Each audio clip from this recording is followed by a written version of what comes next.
감성경제방송 돈다방 미쓰리 5월 1일 방송 시작하겠습니다. 4월 마지막 날 뉴욕 증시는 다우지수가 1.17% 하락, 나스닥과 S&P 500이 약보합으로 마감을 했습니다. 4월 마지막 날 뉴욕 증시는 하락했으나 한 달 동안 성적표를 보면 다우지수가 11%, S&P 500이 12% 상승했다고 합니다. 이 상승률은 1987년 이후 약 33년 만에 가장 큰 월간 상승률이라고 하죠.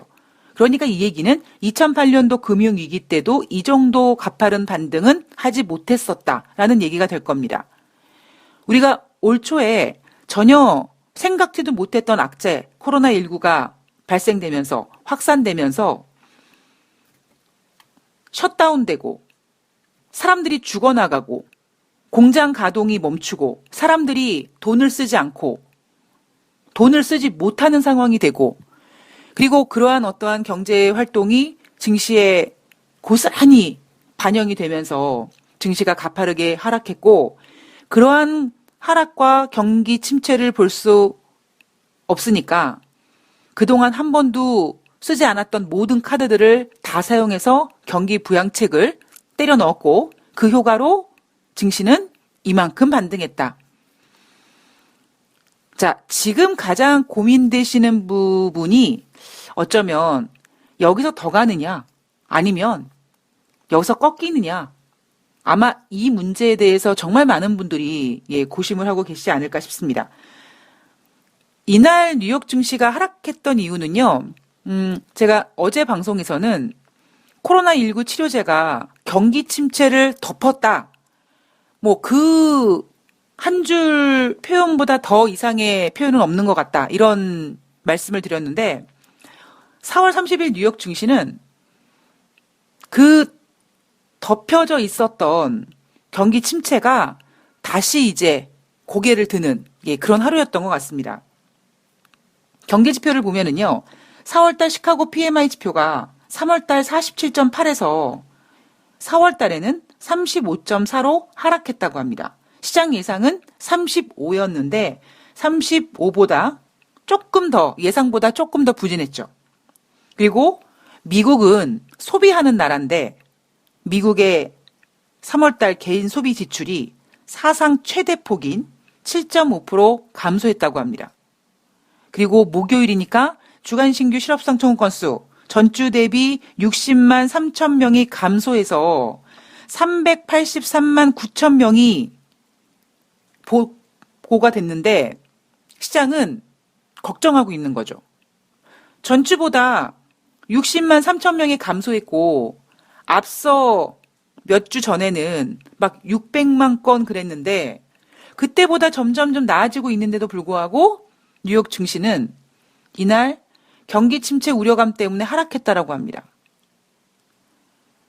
다른 경제 지표들은 이미 계속 못 나오고 있잖아요. 전일 같은 경우에는 미국의 1분기 GDP 성장률이 예상치는 마이너스 3.5였는데 그 예상치보다 훨씬 못 나온 마이너스 4.8이 나왔다.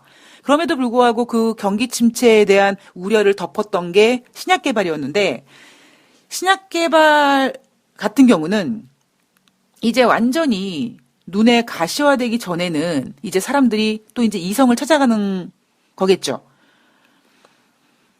이날 뉴욕 증시가 정말 하락한 이유는 제 생각에는 주간 신규 실업상청원 건수가 전주 대비 60만 3천 명이나 감소됐는데 그러니까 600만 건에서 점점 줄어들고 있는 추세임에도 불구하고 뉴욕 증시가 경기 침체라는 이야기를 꺼내면서 하락한 이유는 이제 앞으로 다가오는 5월 초 고용지표 때문이 아닌가 싶습니다. 물론 주간 신규 실업상청원 건수만 딱 놓고 봤을 때는 600만 건에서 점점 내려와서 좀 고무적이지만 저 데이터들이 다 이제 합산이 돼서 5월 8일 날 비농업 고용자 수 그리고 실업률이 발표가 되니까 그때 고스란히 그 고용지표에 반영되지 않겠느냐. 어떠한 그러한 우려가 시장에 좀 영향을 끼쳤던 게 아닌가 싶습니다. 그리고 유로존도 1분기 경제성장률 마이너스 3.8% 될 것이다. 이렇게 미국 못지않게 1분기 경제성장률 부진한 성적표를 내놨고요. 그리고 이탈리아 같은 경우에는 1분기 GDP가 작년 동기 대비 4.8% 감소했다고 하고요. 이탈리아 상황 같은 경우에는 지금 재정 적자가 매우 큰 나라입니다.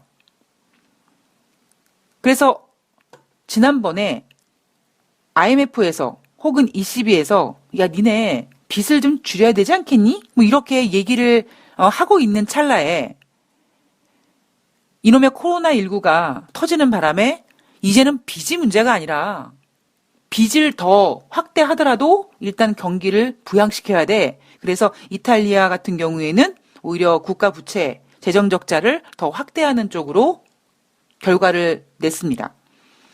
자, 이탈리아 같은 경우는요, 5월 4일 날 제조업, 도매업, 건설업 등 정상화 예정입니다. 이탈리아 정부가 올해 이탈리아 GDP 경제 성장률 마이너스 8% 예상하고 있고, 만약에 이거보다 더 안 좋다면 최악의 시나리오를 하나 가지고 있자면 어쩌면 이탈리아는 마이너스 10.6% 정도의 부진한 경제 성장률을 갖게 될지도 모른다. 이런 내용을 발표를 했습니다. 그리고 이날 유럽 증시 하락했는데요. ECB에서 통화 정책을 이제 발표를 했는데 유로존 경제가 올해 한 5에서 12%, 그러니까 최선의 시나리오는 5%, 최악의 시나리오는 12% 정도 되겠죠. 12% 정도 위축 가능하다. 그리고 1분기보다는 2분기에 더 충격이 클 것이다.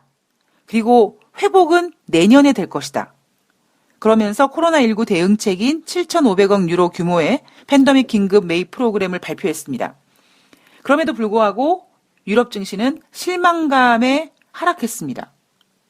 뭐가 실망스러웠느냐? 뭔가 조금 더 강력한 그 뭐 내놓을 줄 알았는데 안 내놨다라는 거죠. 거기에다가 지난번에 연준은 제롬 파월 연준 의장이 정크 등급, 그러니까 투기 등급의 채권까지 묻지도 따지지도 않고 막 사들이겠다. 이런 적극적인 대응책을 쓰는 반면, 부양책을 쓰는 반면에 오히려 유로존은 매우 신중합니다. 왜 이렇게 신중할까요? 지금 ECB 총재가 라가르드죠? 라가르드가 ECB 총재를 맡기 전에 IMF 총재였습니다. 그래서 어쩌면 라가르드 총재는 코로나19가 지금 시장에 주는 충격은 이제 어느 정도 정점을 찍었으니 무리하기보다는 조금 신중하게 보자. 괜히 이거 빨리 회복시키겠다고 막 빚 늘리고 그러면 혹시 부작용이 생길 수 있을지도 모르니까 유로존은 좀 신중하자. 뭐 이런 결과를 내놓은 게 아닌가 싶습니다. 그러나 시장에서는 그런 건 다 개소리고 어떻게든지 뭔가 좀 이렇게 믿을 수 있는 확실한, 그리고 더 세고 더 강력한 그 무언가를 계속 내놓기를 바라는 거죠. 그래서 ECB의 통화 정책과 시장을 바라보고 있는 투자자들의 어떠한 그 기대가 어긋나면서 유럽 증시도 하락했습니다. 자, 유럽은 아니지만 브라질 같은 경우도요. 이 나라 같은 경우도 코로나19가 발생되기 전부터도 브라질이라는 나라가 경제가 그렇게 막 좋은 나라는 아니었잖아요. 그래서 제가 꼭 무슨 일이 생기면 꼭 없는 사람들한테 더 돈 쓸 일 생기게 만들고 꼭 없는 사람이 그냥 더 아픈 데 많고 이런 상태가 되는 것처럼 브라질이나 이탈리아나 잘 나가는 나라가 아니라 경제가 안 좋은 빚이 많은 나라인데 오히려 코로나19 때문에 더 허덕이고 있습니다. 1분기 실업률 12.2%로 집계됐는데요. 2019년 4분기에는 10.9% 실업률입니다. 브라질 같은 경우도 가장 낙관적인 시나리오를 가지고 있고 가장 비관적인 시나리오 두 개를 제시했습니다. 가장 낙관적인 시나리오는 올해 경제 성장률 플러스는 꿈도 꾸지 말고 그냥 마이너스 3.4, 그리고 실업률은 한 17.8% 정도 이렇게 될 것 같고, 그렇다면 최악의 시나리오는 한 올해 성장률 브라질이 마이너스 한 7% 정도? 그리고 실업률이 23.3% 정도 되지 않겠냐. 이게 최악의 비관적인 시나리오라고 합니다. 자, 미국의 고용지표 발표가 5월 6일 날 ADP 민간 고용이 발표가 되고 5월 8일 날 이제 노동부에서 발표하는 고용지표가 발표가 됩니다.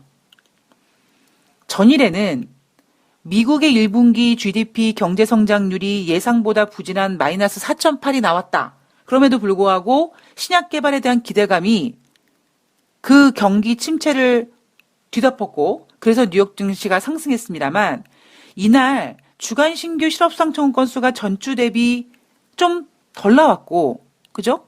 그리고 소비 지출이라든가 시카고 PMI 지표는 당연히 지금 현재로서는 못 나올 수밖에 없겠죠. 그러나 그럼에도 불구하고 이날 뉴욕 증시가 어떠한 부양책에 대한 기대감 혹은 신약 개발에 대한 기대감이 경기 침체를 덮었다는 얘기를 할 수가 없었던 이유는 바로 그동안 주간 신규 실업상청 건수를 쭉 집계해 봤는데 이제 이 집계한 결과가 5월 8일 날 발표가 되는데 야, 저 정도 되면 진짜 4월 달 실업률 어마어마하겠는데 우리는 이 걱정을 지금 미리 땡겨서 하고 있는 겁니다. 블룸버그가요. 실업률 22% 될 거다라고 외치고 있습니다. 지난 4월 초에 발표한 3월 달 고용지표는 비농업 고용자 지수가 2월 대비 70만 개 감소했죠. 그리고 실업률도 4.4%로 상승했습니다. 그러나 3월 달 지표는 미국이 3월 12일부터 셧다운을 했으니까 어쩌면 한 달 정도의 시간 동안에 반 정도밖에 반영이 된 게 아니니까 반 정도밖에 반영되지 않았으니까 이번 4월 달은 진짜 코로나19가 이 고용을 훼손시킨 그 진정한 성적표가 나올 것이다. 그래서 지금 시장에서는요. 5월 8일 날 발표될 비농업 고용자 지수 225만 개 감소를 예상하고 있고요. 실업률은 시장에서는 15% 정도 될 거다라고 있는데 블룸버그에서는 22%를 예상하고 있습니다.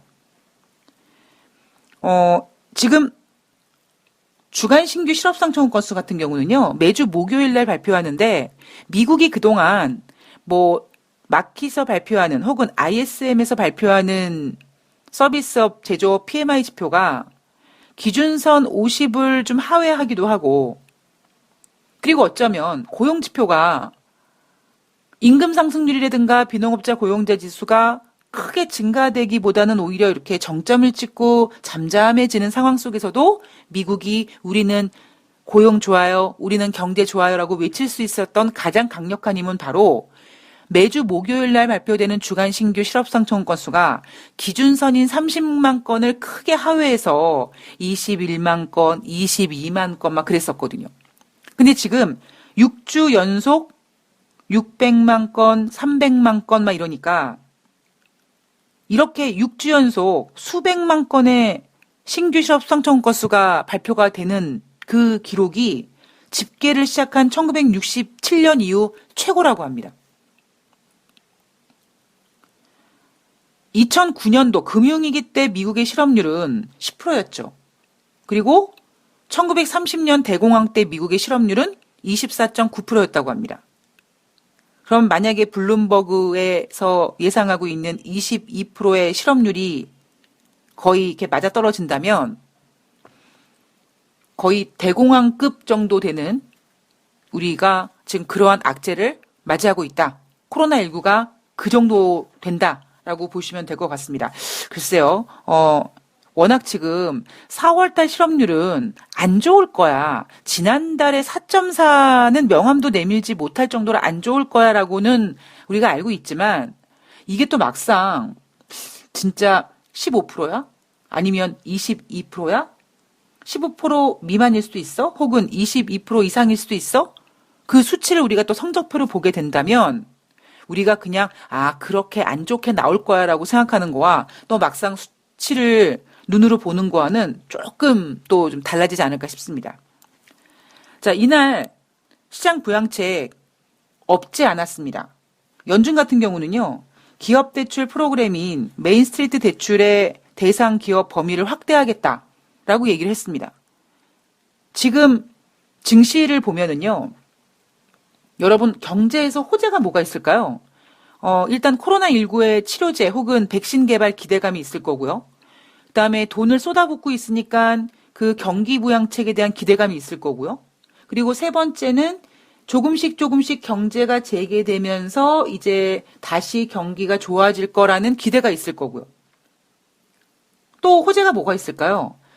기업 실적이라든가 경제 지표 같은 경우에는 우리가 안 나올 거야, 못 나올 거라는 걸 알고 있으니까 이미 알고 있는 악재는 더 이상의 악재가 아니야. 그리고 하반기에 좋아질 거야. 라는 것이 지금 시장에서 가지고 있는 호재가 아닐까요?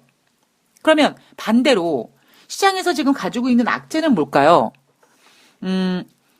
코로나19가 재확산 될 거라는 점.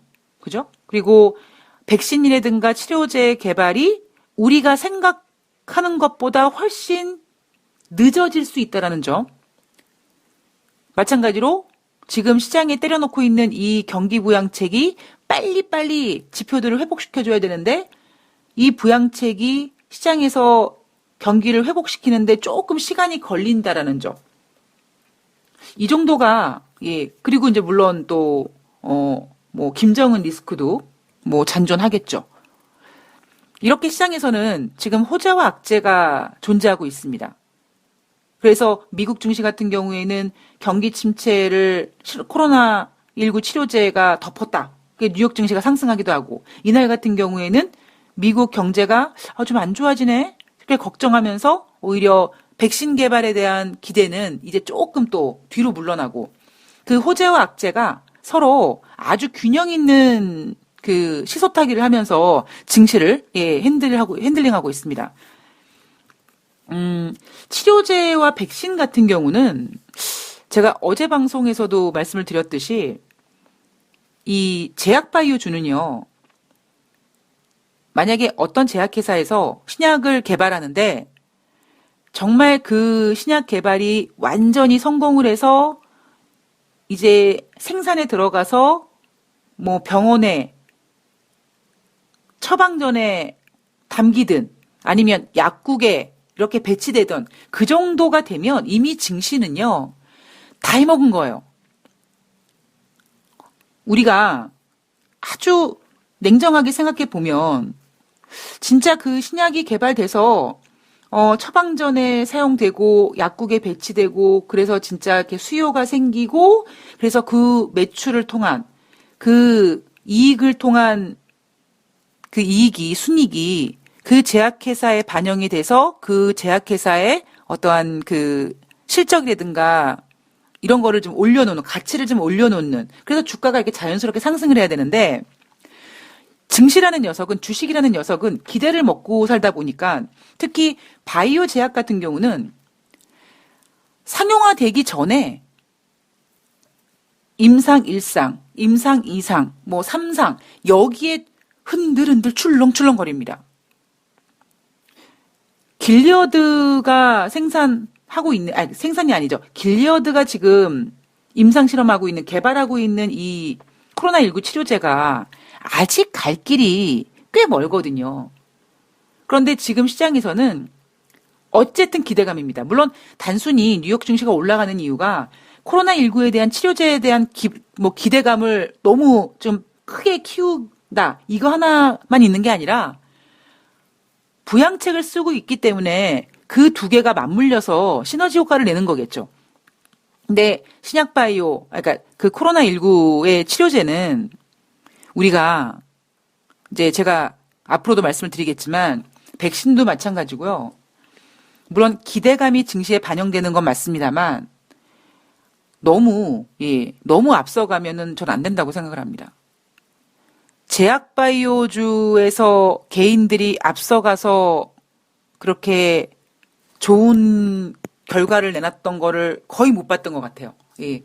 여러분, 앞서서 그 굵직굵직한 제약회사들도 수출 계약했는데 안 됐고 얼마나 많은 내용들이 나옵니까?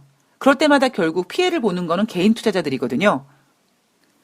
지금 시장에서 경기 부양책, 그리고 코로나19 뭐 백신 치료제 뭐 개발 기대감, 뭐 다 좋은데요. 저는 5월 달에 가장 핵심적인 핵심 포인트는 코로나19가 재확산이 되는 모습이 나오느냐 아니냐가 가장 중요하다고 생각을 합니다. 코로나 재확산의 어떤 그 우려가 지금 우리 사실 기대도 하고 있지만 코로나19가 이제 잦아들어서 이제 사회활동하고 이렇게 돌아다니고 그래도 괜찮을 거야라는 기대감이 있습니다만 또 한편으로는 또 걱정도 여전히 하고 있잖아요.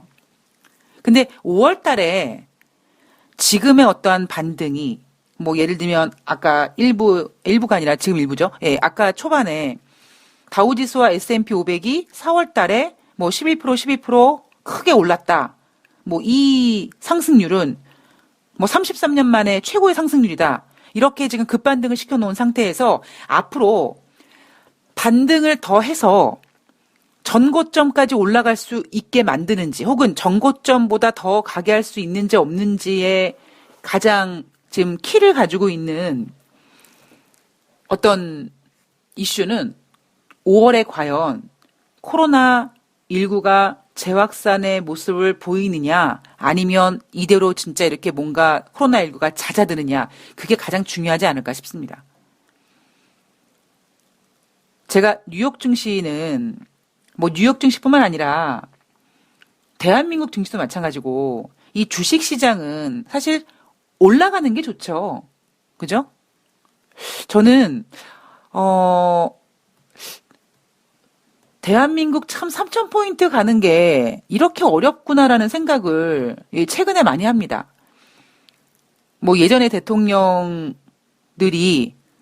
당선되자마자 증권사 찾아가서 뭐 내 임기 동안에 3,000포인트를 보낸다, 만다, 뭐 이런 얘기를 좀 하신 분들이 계신데 참 3,000포인트가 예, 그렇게 어렵네요. 뭐 언젠간 오기는 오겠죠. 예.